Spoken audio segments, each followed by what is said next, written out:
Breaking news చూస్తున్నాం. AP liquor scam కేసులో రాజ్ కేసిరెడ్డి విచారణ సుదీర్ఘంగా కొనసాగింది. సిపి కార్యాలయంలో నిన్న రాత్రి 11 గంటల నుంచి తెల్లవారుజామున 3 గంటల వరకు విచారణ కొనసాగింది. 4 గంటల పాటు రాజ్ కేసిరెడ్డిని సిట్ బృందం ప్రశ్నించింది. లిక్కర్ స్కామ్ కు సంబంధించి రాజ్ కేసిరెడ్డి నుండి కీలక సమాచారం రాబట్టేందుకు సిట్ బృందం ప్రయత్నిస్తోంది.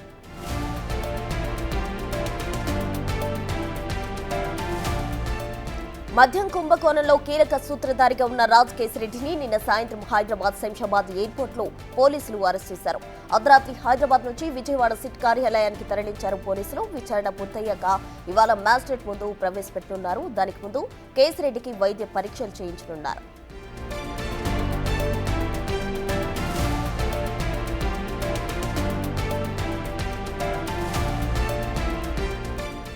ఏపీ లిక్కర్ స్కామ్ కేసుకు సంబంధించి రాజ్ కేసిరెడ్డిని నిన్న పోలీసులు హైదరాబాద్ ఎయిర్పోర్ట్ లో అరెస్ట్ చేయడం జరిగింది. దీనికి సంబంధించి పూర్తి డీటెయిల్స్ మా ప్రతినిధి శివ అమరావతి నుండి అందిస్తారు. శివ, మొత్తం మీద చూసుకుంటే లిక్కర్ స్కామ్లో కర్త కర్మ క్రియగా ఆరోపణలు ఎదుర్కొంటున్న కేసిరెడ్డి రాజశేఖర రెడ్డిని నిన్న శంషాబాద్ విమానాశ్రయంలో సాయంకాలం 6:30 సమయంలో ఏపీ సిట్ పోలీసులు అదుపులో తీసుకున్నారు.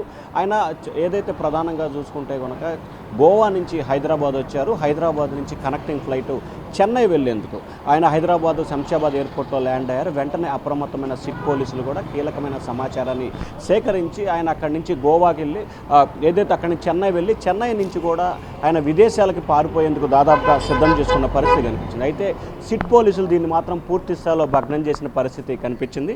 నిన్న సాయంకాలం రాత్రి సరిగ్గా 11 గంటల సమయంలో కూడా సిట్ పోలీసులు ప్రత్యేక బృందాలుగా ఏర్పడి ఎక్కడైతే ప్రాంతానికి సంబంధించి హైదరాబాద్ నుంచి ప్రత్యేక వాహనాల ద్వారా ఆయన్ని విజయవాడ సిపి కార్యాలయానికి తీసుకొచ్చారు. విజయవాడ సిపి నేతృత్వంలో రాత్రి 11 గంటల నుంచి కూడా అర్ధరాత్రి 3 గంటల వరకు కూడా సుదీర్ఘంగా అనేక ప్రశ్నలకు సంబంధించి ఆయన్ని విచారణ చేసిన పరిస్థితి కనిపించింది. దాంతోపాటుగా ఈరోజు ఉదయం మళ్ళీ పొద్దున్నే 6:30 నుంచి కూడా విచారణ అయితే కొనసాగుతూ ఉంది. మధ్యాహ్నం 10 గంటల తర్వాత అంటే ఉదయం 10 గంటల తర్వాత కూడా ఆయన్ని విజయవాడ ప్రభుత్వ వైద్యశాలకి వైద్య పరీక్షల నిమిత్తం కూడా తరలిస్తారు. అక్కడి నుంచి కూడా వెనువెంటనే ఆయన్ని మళ్ళీ విజయవాడ 4వ అదనపు మున్సిపల్ మేజిస్ట్రేట్ న్యాయస్థానంలో కూడా అంటే ఏసీబీ న్యాయస్థానంలో ఆయన్ని ప్రవేశపెట్టబోతున్నారు. అయితే కేసిరెడ్డి రాజశేఖర రెడ్డికి సంబంధించి మాత్రం మద్యం కుంభకోణాలకు సంబంధించి దాదాపుగా 3,000 కోట్ల రూపాయలకు సంబంధించి నగదు లావాదేవీలు అక్రమాలకి పాల్పడ్డట్లు కూడా గుర్తించారు. అయితే ఒక్కసారిగా కేసిరెడ్డి అరెస్ట్తో కూడా కొంతమంది వివిధ రాజకీయ పార్టీ నేతలకు సంబంధించి కూడా అలక్టైన పరిస్థితి కనిపిస్తూ ఉంది. ఎక్కడ ఆయన వారి పేర్లు చెప్తారని వారిలో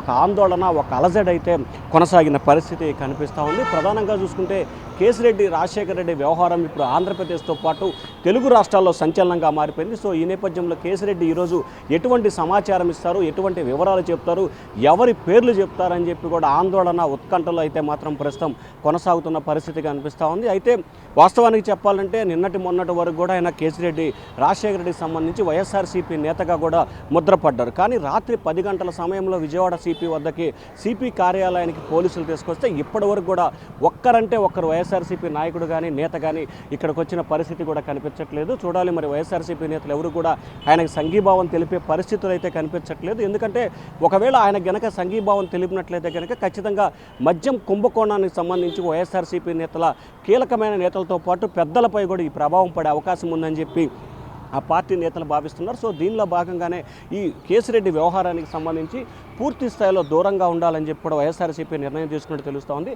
సో మొత్తం మీద చూసుకుంటే మద్యం లిక్కర్ స్కామ్కు సంబంధించి కూడా తెలుగు రాష్ట్రాల్లో సంచలనంగా మారిన ఈ వ్యవహారం మాత్రం ప్రస్తుతం ఆంధ్రప్రదేశ్లో హాట్ టాపిక్గా మారిపోయిన పరిస్థితి కనిపిస్తూ ఉంది. మరి కొద్దిసేపట్లోనే కేసిరెడ్డి రాజశేఖర రెడ్డికి సంబంధించి విజయవాడ ప్రభుత్వ వైద్యశాలకు తరలిస్తారు. అక్కడి నుంచి కూడా ఆయన విజయవాడ ఏదైతే న్యాయస్థానం మీద హాజరుపడతారో అక్కడి నుంచి కూడా విజయవాడ సబ్ జైలుకి రిమాండ్కి తరలించే అవకాశాలు అయితే కనిపిస్తూ ఉన్నాయి ప్రస్తుతం.